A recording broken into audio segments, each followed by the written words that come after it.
Kennedy. Number two, in Dealey Plaza, there's an obelisk, a monument commemorating the location of the first Masonic temple in the state of Texas. Dealey Plaza is on the 33rd parallel, which is one of the sacred numbers in Freemasonry. He was assassinated in a manner that assured the greatest flow of blood, which is called blood atonement, which was practiced by Freemasonry in the early days and supposedly is not practiced now. But in reality is the method of choice of execution, trial and execution by Freemasons. The Bilderberg group that orders his execution is the Supreme World Council of Freemasonry and consists of 39 permanent members, which is 3 times 13, which is also the exact number of men who signed the Constitution, 39. You see, our forefathers were also members of this secret group, and this country was founded to bring about the New World Order.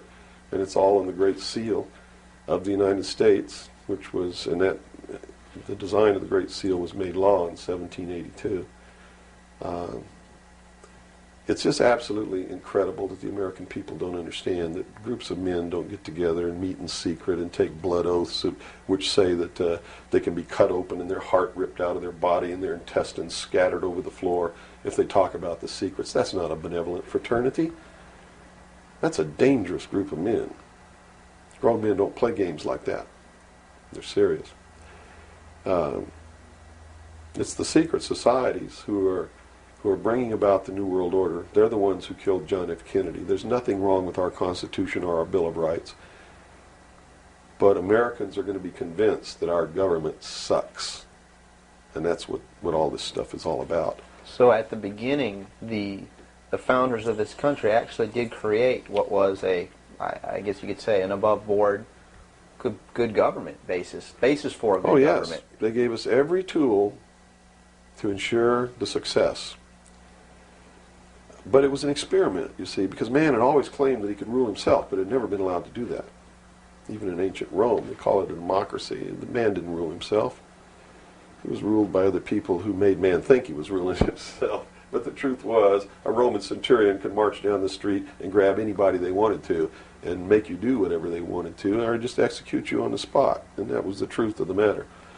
Those weren't free people.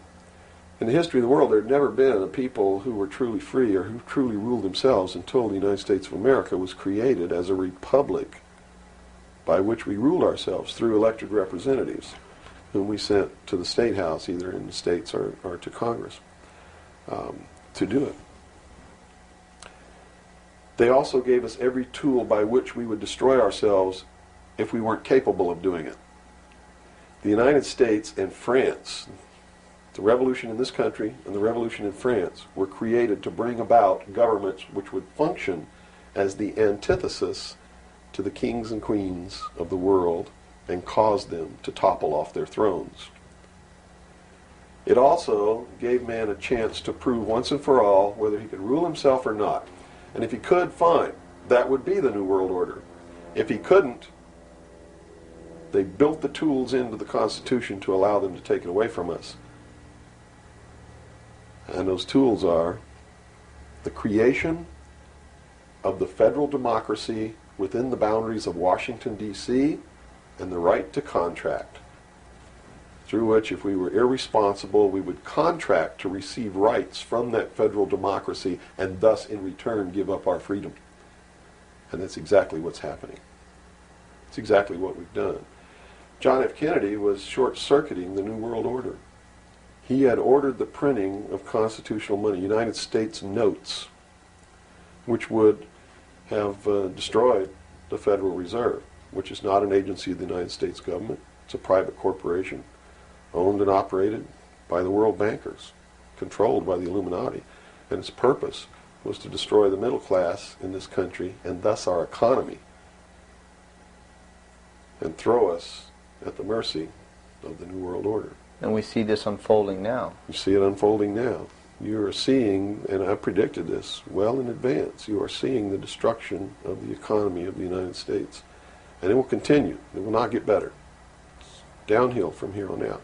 Unless we nationalize the Federal Reserve, lock up the criminals who own it, cancel the debt, which will then bankrupt the Illuminati, which is exactly what we ought to do, print constitutional money, which cannot be usurped, which cannot lead to our destruction, and go back to what we're supposed to do, and quit contracting for benefits. We're escaping from the laws of nature, and there's a terrible consequence for that. Mm-hmm. Terrible consequence. We have to function within the laws of nature. You can't contract for somebody else to keep you alive. You have to be responsible within your life to keep yourself alive. Mm-hmm. And if you can't do it, then you have to die. That's the law of nature. You see. Kennedy also did a lot of other things. I mean, he was a believer in the Bible. These men who are bringing about the New World Order don't believe in the God of the Bible. They believe in the God of light, Lucifer, the angel of light, who was flung down to the earth and became the Lord of the world. That's their God. That's why everything they do goes against what people know to be the right thing to do. They believe that man was held prisoner by a vindictive, cruel God named Jehovah in the Garden of Eden. And that Lucifer, through his agent Satan, set man free from the bonds of ignorance to which he was chained to the Garden of Eden, and thus brought the gift of intellect, wisdom, to man, and thus is the true benevolent God. And man, with his intellect and his wisdom and his knowledge, will create technology which will elevate man to the position of God.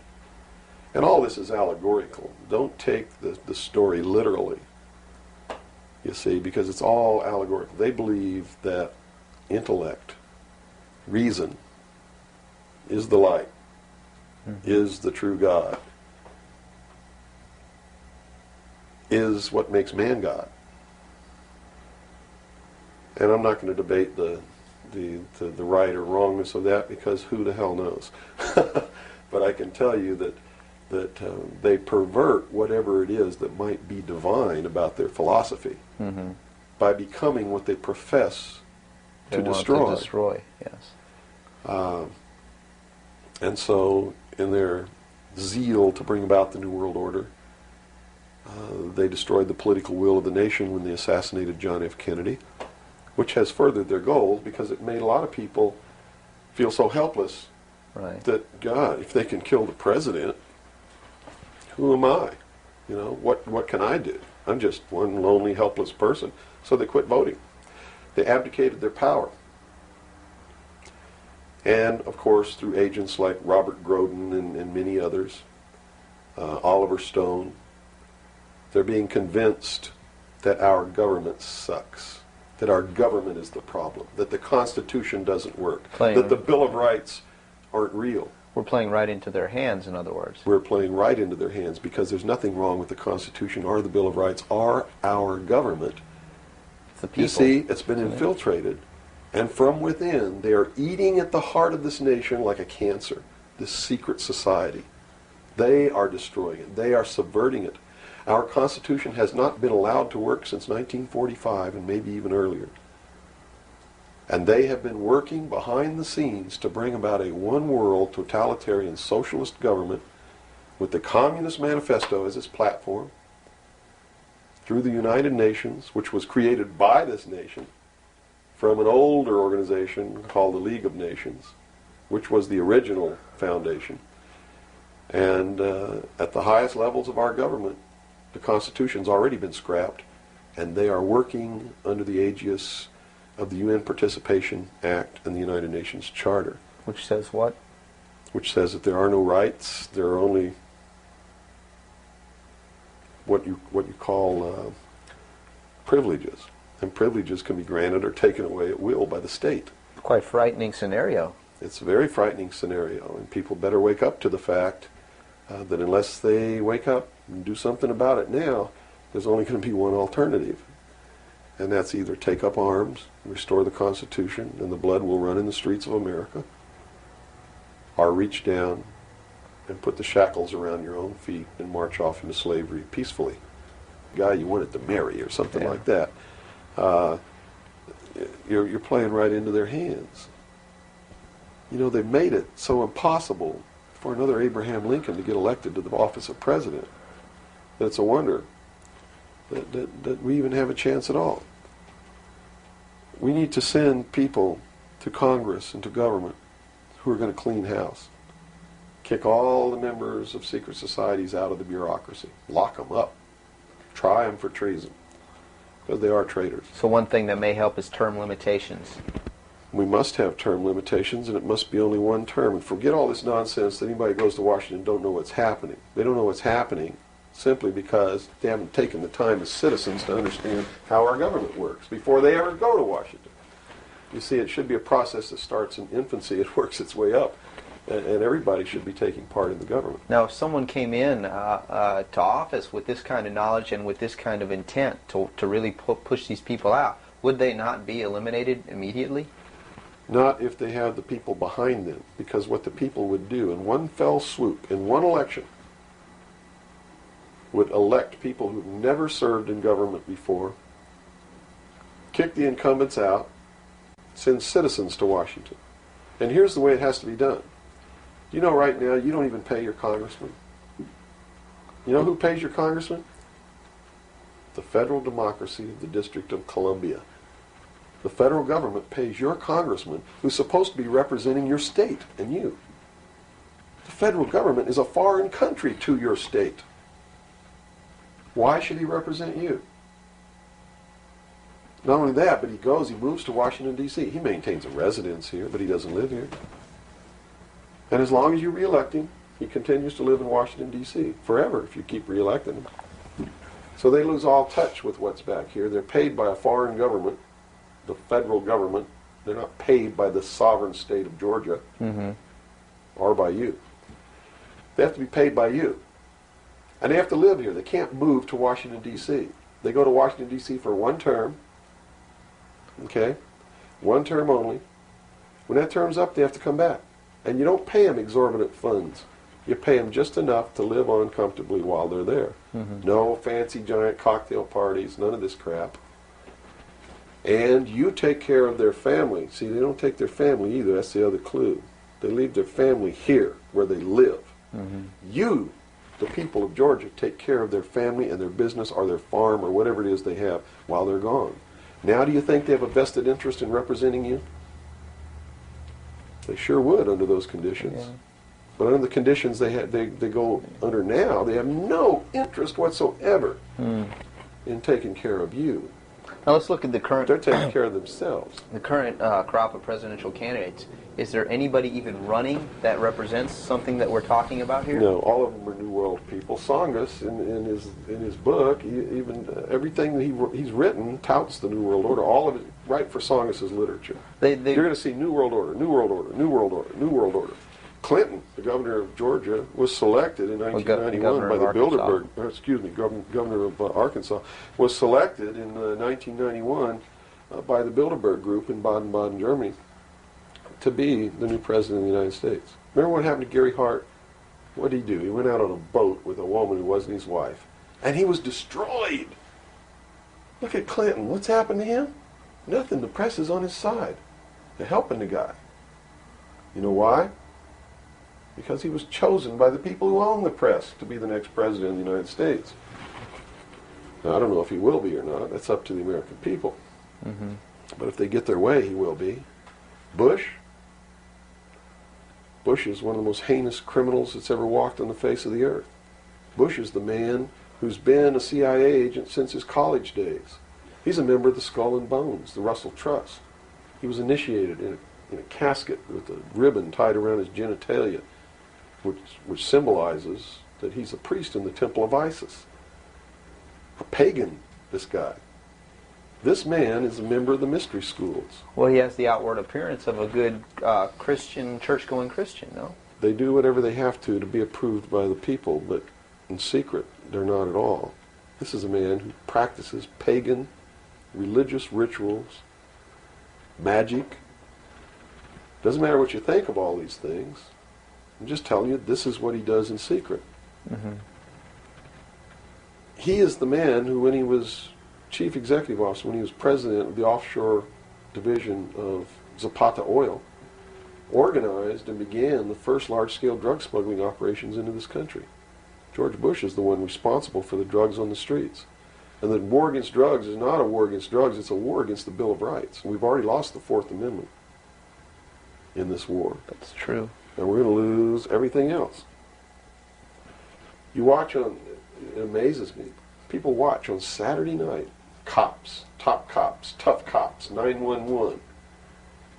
All of these stories that are glorifying the police state, and they're falling right into the manipulation. As they watch police with no search warrant, with no court order, break down people's doors, tear out their walls, rip open their mattresses. All in the name of the war on drugs. Pretty sneaky. It's pretty sneaky, all right. You see them stop people in the streets, and the guy's got $400 in his pocket. They don't press any charges. They didn't even have any reasonable suspicion to stop the person and search him. And what do? They take their money. And they don't give it back. And America's watching this. And the stupid idiots, yes, you stupid idiots, you sit there and watch it, not realizing that when you take away that man's freedom, you've also taken away your own. You see, because they can do the same thing to you.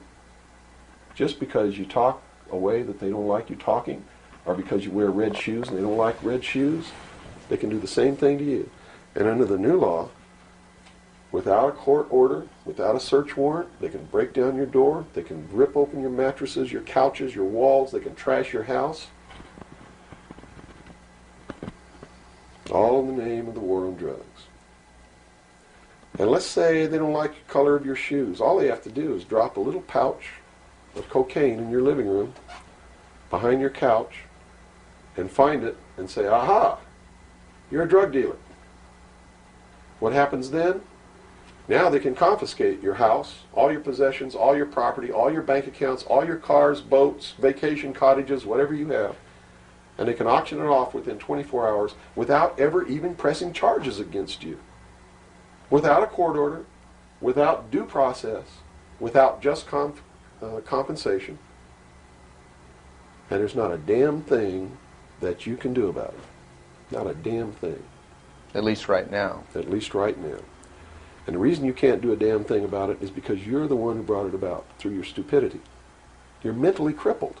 You're operating from a position of ignorance, apathy, abdication, irresponsibility. And we're losing our country, our freedoms, everything.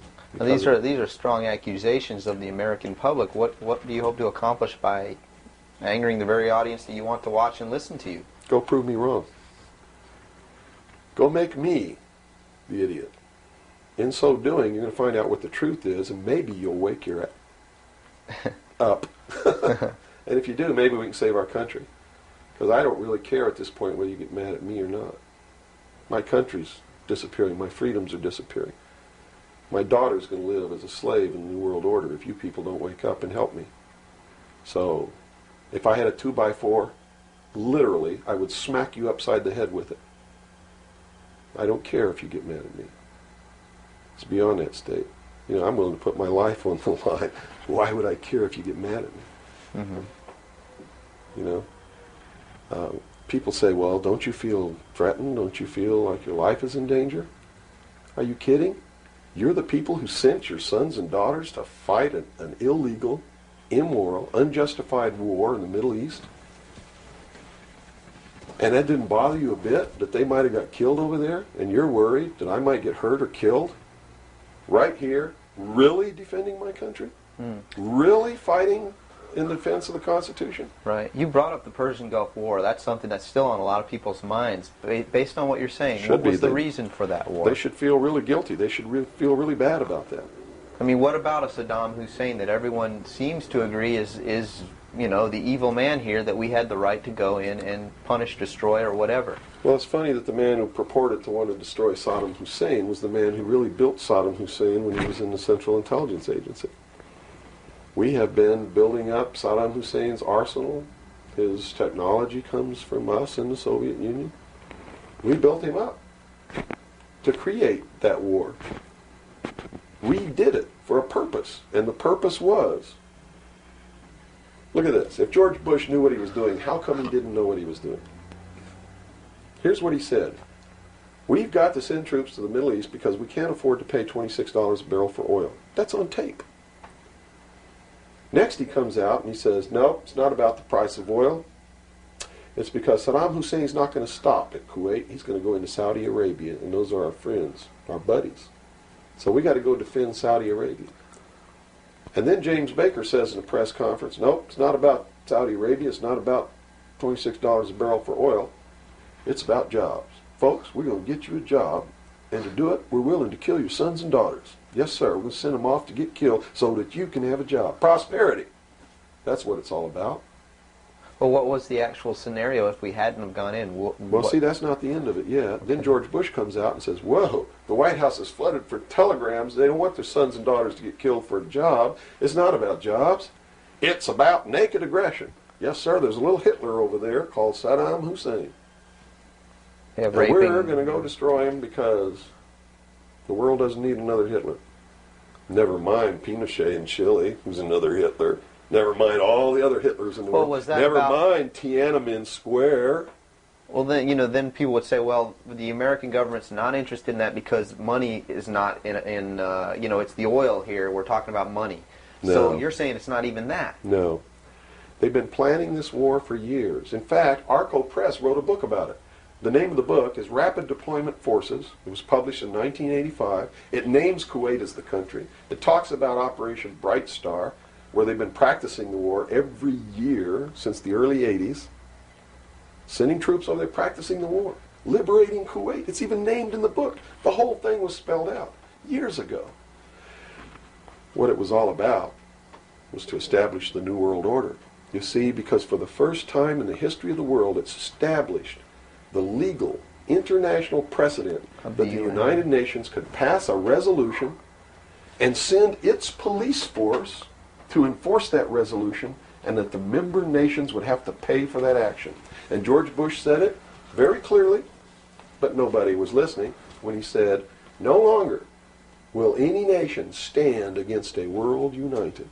And with that action, he established the legal foundation in international law that the United Nations is now legally and overtly the one world government, and that the United States military forces and the other forces that were sent by other countries were established as the one world police force under the United Nations. Have you seen the new Air Force uniforms yet? Nowhere on them does it say United States or U.S. They are United Nations uniforms. Go look at them. What role in the Middle East, again, does Israel play in this? Israel was created as the instrument to bring about the Battle of Armageddon and the fulfillment of prophecy. A war that will be so terrible, where nuclear weapons will be used, so that the American citizens and the other people in the world will get down on their knees and beg for no more war. And what is the answer to that? They're going to be told the only way we can guarantee no more war is if we destroy the sovereignty of nations and we come together as one humanity in a one world government. Right. Now I'm telling you, unless the American people wake up and stop it, starting in about 1996, the Battle of Armageddon will become a reality. Not because two nations got mad at each other and decided to fight, and that's why Saddam Hussein was not destroyed. He will be the instrument that will bring that to pass. Right. Yeah, they purposely did not go in and do that.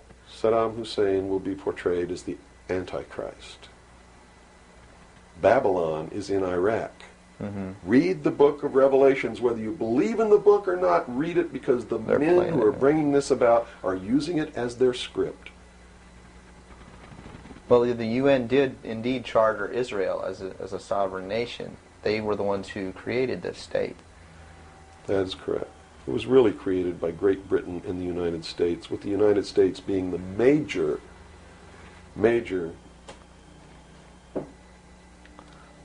instigant. Okay, and the Jewish people were then being manipulated into believing it was for some other reason. That's correct. They've always been manipulated. And I get people who still come to me all the time and say, Bill, you're all wrong. It's the Jews. The Jews are subverting the world. Man, it's not the Jews. It's not the Catholics. It's not the blacks. It's these men who belong to the ancient mystery schools, who meet in secret and decide the fate of the world. And they belong to all different races and all different nationalities and all different religions to the public point of view. But in secret,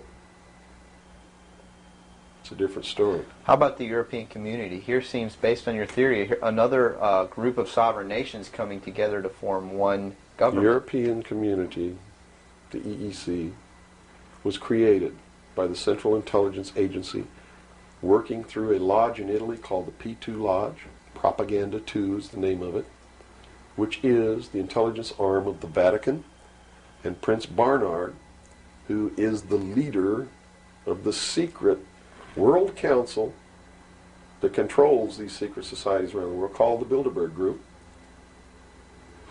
And that's the truth of the matter. And well, during its creation, they just threw out Margaret Thatcher. She was really opposing this. Yes, she was, and that's why she got ousted. Okay. So did the Shah of Iran. So did Marcos. Anyone who opposes it gets ousted. That wasn't an overthrow of Marcos by the people in the Philippines. It was organized, instigated, and carried out by agents of the Central Intelligence Agency and the KGB. The overthrow of the Shah of Iran, our intelligence community is trying to tell us they didn't know anything about it. They didn't know what was happening. Bullshit. They organized it. They instigated it. They are the ones who caused it to come to pass. You see, because we didn't have a National Security Agency or a Central Intelligence Agency before the UN Participation Act was signed. And these organizations were created to bring about the one world government, the New World Order. And it had to be done in a manner that the people would not know that it was being done, and the only way they could do that was hide it behind the veil of national security. And the Cold War was a manipulation maintained to bleed the people of tax dollars to fund the creation of the police force of the New World Order, which is the Army, Navy, and Air Force and Marines of the United States and the Soviet Union. And the people didn't rise up in the Soviet Union and overthrow communism. It came from the top down because it had to be done. There has to be a bringing to the same level of all the peoples of the world to approximately the same political viewpoint, so there's not big disparity in order to be able to justify the merger of all these countries together. Well, who now is ruling the forces of the former Soviet Union? You have Yeltsin in now. Gorbachev supposedly went down, but we're not sure about that. Well, let me tell you this. From the beginning, there was never any war between the United States and the Soviet Union. It was created by those at the top to fund the New World Order and the New World Order's police force. At the highest levels of all countries, they all belong to the same club. And we, the people, sit back and we watch this grand drama which is being played out for our benefit, not theirs. If it wasn't for us, they wouldn't even have to do any of this. But you see, they just can't come out and destroy all of us because they need slaves.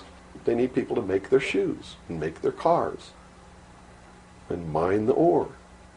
They need worker bees, and that's what we are. In the New World Order, we will be the worker bees, the slaves. So the Orwellian view of the vision of the future wasn't too far off based on this scenario. George Orwell was just like me.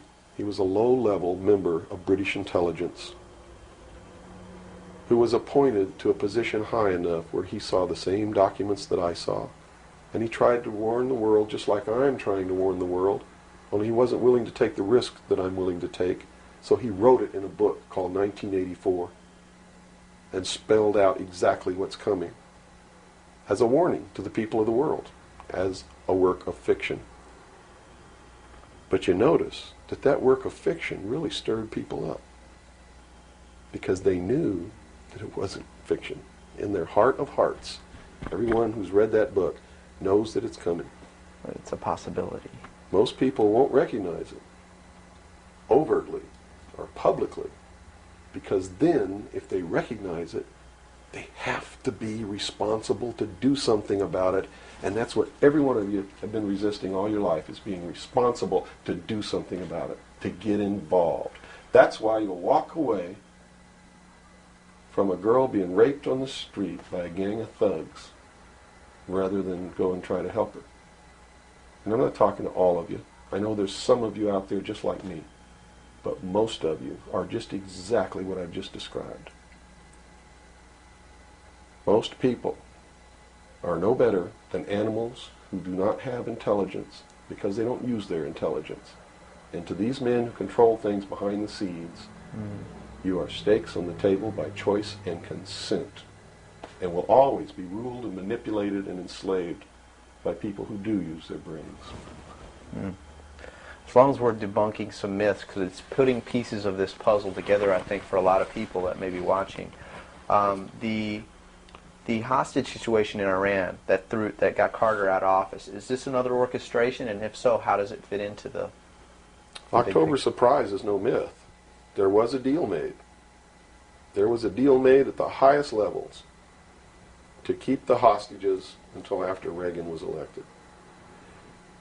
Do you really believe that it was an accident, that it was a coincidence, that 30 minutes after Ronald Reagan was sworn in, took his oath of office, the hostages were released? Did they want Carter out? Are you really that naive? I can't believe it. Did they want Carter out? Yes, they wanted Carter out.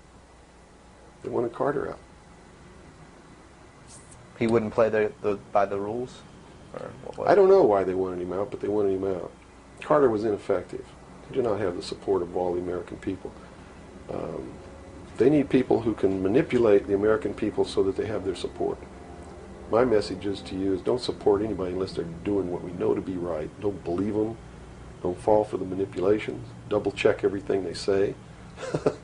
And that means you can't rely on the media as it is today either. Oh, of course not. All the media in this country, radio, television, and print, is all owned by 5 corporations. All of these corporations that own the media are owned and controlled, and members of the Council on Foreign Relations sit on their board of directors.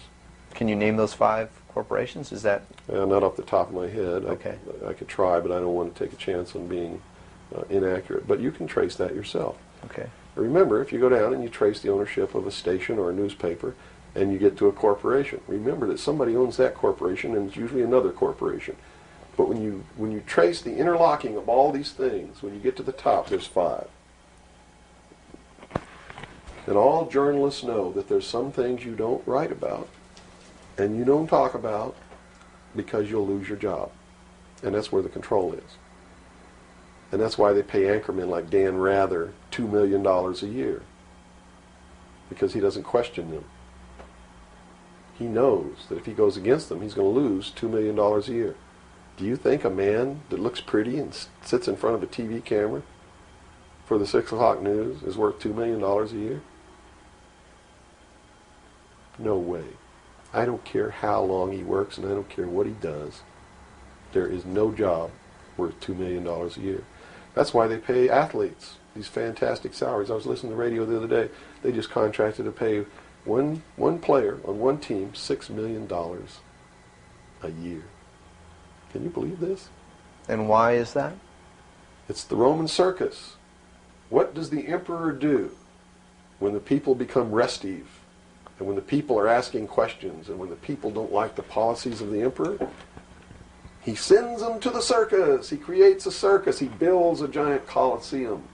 And he begins to throw the Christians to the lions. And he has great chariot races and football games and basketball games, all to keep the idiots preoccupied with things that don't mean anything in the scheme of the entire world, so that they don't have the time to learn what the truth is, so they don't ever get smart enough to learn how they're being manipulated, so they don't ever question the emperor. That's why they pay a player on a football team or a baseball team $1 million or $2 million or $3 million a year. It is the Roman circus. I know men who don't know anything in the world except who plays third base for the Mets, and they think that's a great accomplishment. And they meet and pat each other on the back and bond and go have cocktails and talk about what this guy that plays third base for the Mets did in last night's game. It's sad. It's really sad. Is there any room in a kind of society where these manipulations are not taking place for this type of entertainment or any type of entertainment at all? If people understand that a game is a game, if people understand that nobody, no matter what they do, is worth paying $2 or $3 million a year for, people should be able to get rich if they want to, by the sweat of their individual labor. Okay? By going out and doing something for the world. Not by taking people's minds away from the emperor. It's a game. Football's a game. Football's a game. But let me tell you something. When 150 of the most powerful men and women in the world can meet in secret in Baden-Baden, Germany, and plot the fate of billions, and nobody even cares about it. But 6 football players go to lunch together, and it's in the headlines across the country. You have a reflection of the society in which that exists. And it is a sick society that is doomed to self-destruction. So based on that scenario, there's some truth into what these men are looking at. Absolutely, and that's what makes me so sick, is that I'm trying to wake up a people who on a daily basis are proving the ones that I'm warning them about to be right. Well, so that even though a minority, there are people out there that you recognize are awake to this, if they don't do something about it, they will lose that ability to be free in that way. That's correct. Whether they might think, well, I don't need to worry about it because I know what I know and I'm fine. That's it doesn't right. work that way. There's a connection here to everything. That is correct. That is absolutely correct. A nation of people who are willing to send their sons and daughters that they profess that they love to a foreign country to die, and they use the excuse to themselves that they're sending them off to defend our country, and they know damn well that's a lie, are doomed. It's funny, there's a parable, you said Ben Franklin earlier was even a part of this. Yes. A parable of Ben Franklin, I don't know if you're familiar with it. He paid too much for the whistle. He came up when he was a young boy. Are you familiar with that parable? No, go ahead. When he was a young boy, he was given an allowance. And, you know, it was a decent amount of allowance. And he was going to the store to get a toy. You know, he was very excited about that. And along the way, he met some boys who had this whistle. You know, and he saw that, and he saw the little boys blowing this whistle, and he thought, wow, the greatest whistle. This is the greatest toy. He really wanted this thing. So without asking, he gave all his money away, you know, to these boys for this whistle. And he went home, and sure enough, he got very bored with it, and he had no more money to buy something that was really, you know, worthwhile to him. Sure. And so from that point on, he had a saying that said, you know, don't pay too much for the whistle. And I think somehow that relates here. He's also the one, when the Constitutional Convention was finished, when they wrote the Constitution and signed it, when it had been signed, he walked out the doors. Someone outside, I forget who it was, I believe it was a reporter for one of the newspapers in the 13 colonies, asked him, he said, "What have you wrought, Ben?" Ben looked at him and he said, "A republic, if you can keep it."